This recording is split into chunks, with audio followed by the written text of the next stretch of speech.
buuggii baan akhrinayay uu cabdifataax isiiyeen aan isla bal kelmada ka baarbaaro aad ku salaanto dadka markaa waxaan qortay bowa moite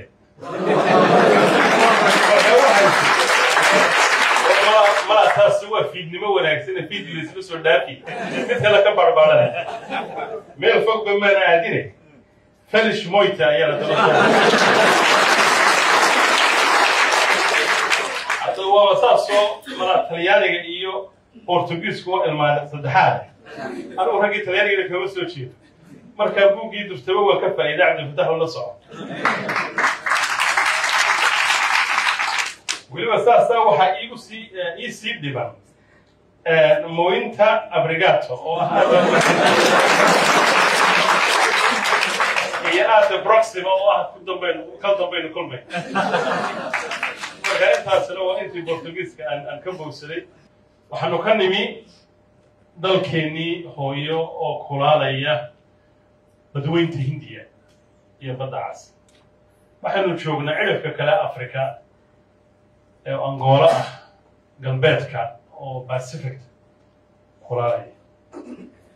badda ay leeyihiin waa kala bad inta aynu leenahay habita ay leeyihiin dhulkooda waa baaxad weyn yahay waa dal lagaga hadlo dhowr iyo 10 luqadood oo waaweyn iyo 20 kaloo yaryar waa dal 20 maamul goboleed ama gobol wax ku dhow leh waa dal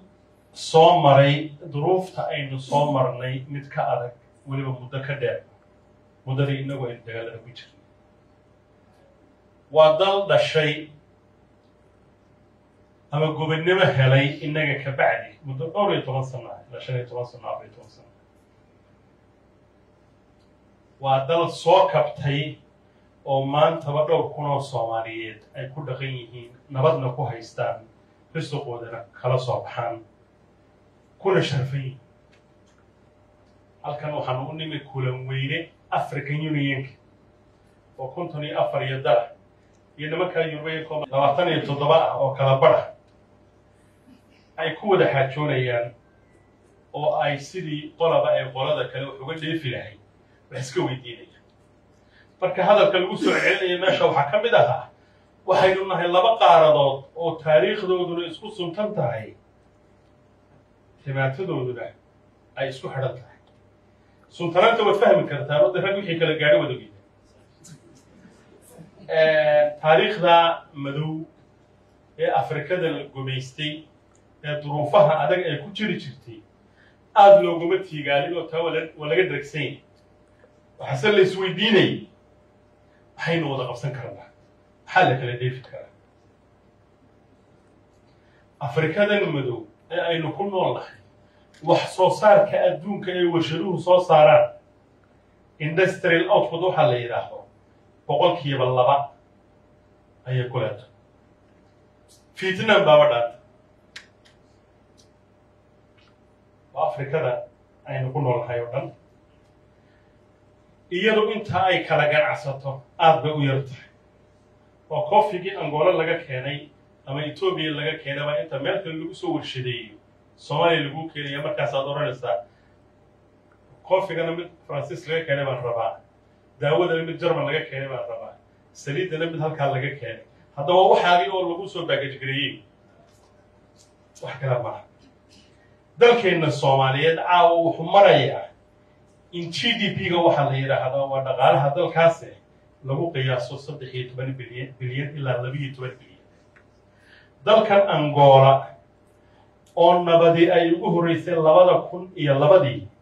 caawa wuxuu marayaa 82 bilyan oo dollar 30 sano markii ay isgumaadeen oo ay waxba kala dheefi waayeen bay waxay go'aansan inay dawlad dhistaan maanta waxay qotaan petrol oo waxay qotaan diamond oo waxay qotaan dahab oo dhulka ugu dihin ee adduunka ayay ka mid tahay rajo weyn waa laga qabaa in dhaqaalaheedu uu sii kobco waabta idinkana mala idinku dhageysay ilaa hadii kale meel kale oo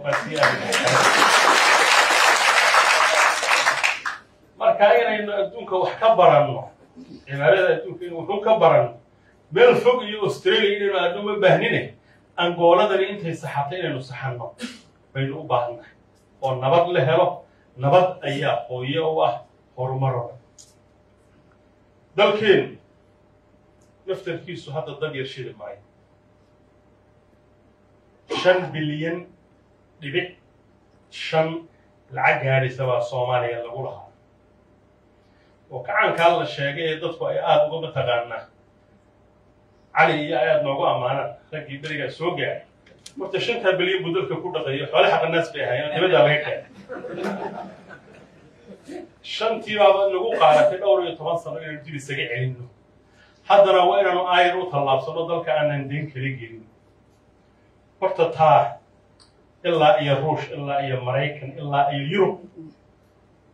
ilaa iyo Romania iyo Poland oo wax nagu lahaa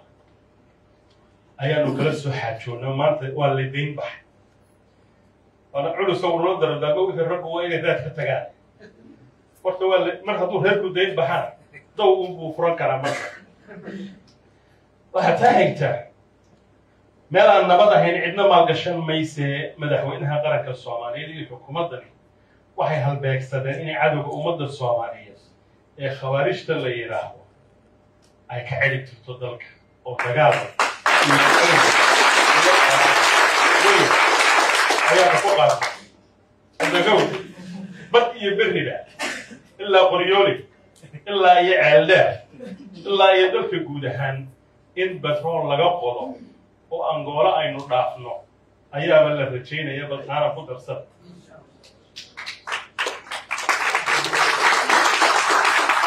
waxaa dalka Soomaaliyeed hadda lagu tala jiraa in eerbooda caalamiga iyo dekado waaweyn laga dhiso kuwa waaweyn haddaba waa ka dhisan yihiin oo ka sheegan Afrika oo dhan haddaba waa ka dhisan yihiin أحرى وركي حاجة علي وزيرك إن الحوتشيو إنه إن بدن دولة الآن هي هذا ندت الصومالي أي كوا ربكو قلدي قرشوا يدلال يرديل وتصببتي إن هذا كله كيلومتر أنت تكسر هجرتها هل كانت تمدن وترى نربع بالسوين وميلها كان قرب سيء فرديان هل كقول هذا وحسلوا رجويه inaad soo guriyo noqotaan idinku aqoon iyo waaya aragnimo iyo maalba wata oo sida nabad ay u arkayaan arta labadii kun bay ahayd markii la yiri dalka dibadiisa Soomaaliya lagu heshiisiinayay waa labadii kun waxa laga jooga 25 sano waa inta Angola ay soo kabatay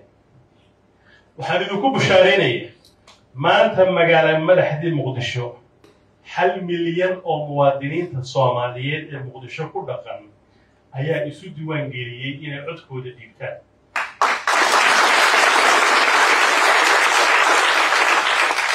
وقول أما طلابو دتك الصوماليين أي يقدم بيسي at a national level كل سجال بقول إيه لحد إيو سجال لأن ذا كلام الصوماليات ويكون عنده رشوين كونفورتنا حتى السوق يرسل يدلك ولا السما يدل دور الشو دقمو إلا إيهار فدرال لا يسود دورت أي موضوع دستور كأمة الصوماليين هدي أنا لدغن جيلين دور الشنا اللقبان دولة وناجن الله لا إيمان هرمر دقالنا إيمان ماي أمدنا لما تفترق هامر كان إنت كجبه محاكلوا ذلك كتير وقلال كن أو عروض صومالية ونولي سكول فريسة أو أكرر نحيسة إلا يوسف دشير إلا إيه حدود قبل كهيران أولي هي هيرشبل أولي هي إثيوبيا إلا إيه بقلال كيلومتر أو دلكا أي أبد صوماليين ولقودنا الله تلالين ولقودنا سكول فريسان لقونا بربارين يسير قحي قيامة قحي سوى شقين الهايين أي ما توحي خوص هرسدان على كصوماليين وحين هلان أديك أساسي ريبورت كما قال هذا مقدشو dhowr iyo 10 flight oo international baa maalin walba ka soo dega kana kaca waa muqdisho waa garowe waa boosaaso waa hargeysa waa magaalo walba oo dalka ka jirta diyaarada waaweyn baa ka soo dega oo muwaadiniinta Soomaaliyeed ee qurbaha ku tabaalowday ee daltabiyada ay haysay hadda dalkii iyaga oo boqolaal kun ay ku soo noqdaan بالولد أقول عصوب الله كنا وحصوصر بكتير وهذا كوسو أورني حدي وحبرشان نقطنا وحموضان نمبرنا عد أو شيء البغلال كن أورنيرا الصومالي ده وحبرشان لا هدي أديك عاثمات نقط مثلا أنا بدأ سوق تاتي أبارتي الله بدأ كن يكوبي تونك ده تكون أنت حمل أصول لبينية وأي نفقاء النفس الرادينية هي جيتك كلها هذا أدريجاس وحيالا بيضاء وحيالا قبلة وحيالا دوسمرات وحيالا جوهر وحيسي قارية دقموي كهوس وحاصل لنا وحيكسر تجري مجمع الدولة الصومالية والشيخ عدلته الشيء ما لها زي حكم عيد بالرأي اللي جت كعيد فما كانت تقبل Soomaaliya maanta waxay fadhidaa miiskii iyada lagu qiimeyn jiray ee lagu qalin jiray ee loogu talin jiray waxa la yiraahdaa golaha amniga ee qaramada midoobay waa golaha la geeyo kaysaska ugu waaweyn ee dalalka mariidka noqda iyo mushkiladaha caalamka ka jira maanta miiskii bay fadhidaa talada adduunka bay waxna ka goysa waxna ka gashaa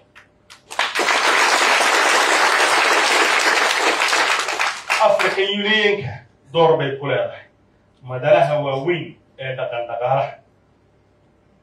ما بقى مشترك يصير World Trade Organization أما سوق بريق أفريقيا قيب لحد لبيك قادنا يسوي ولي هو حكوا حساب تميسا مواطنين إذا كوكلا إيش اللي رئي ويرجع ما أقوله الدون كان جناعة وصار وشقي وحرمينا إن نكون سوق ولا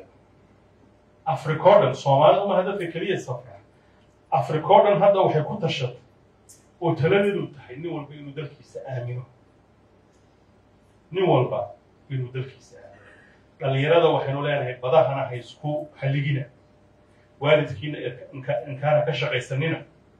dawladda Soomaaliyeedna maalinba maalinta ka dambaysa waxay ku khasban tahay kana shaqaysaa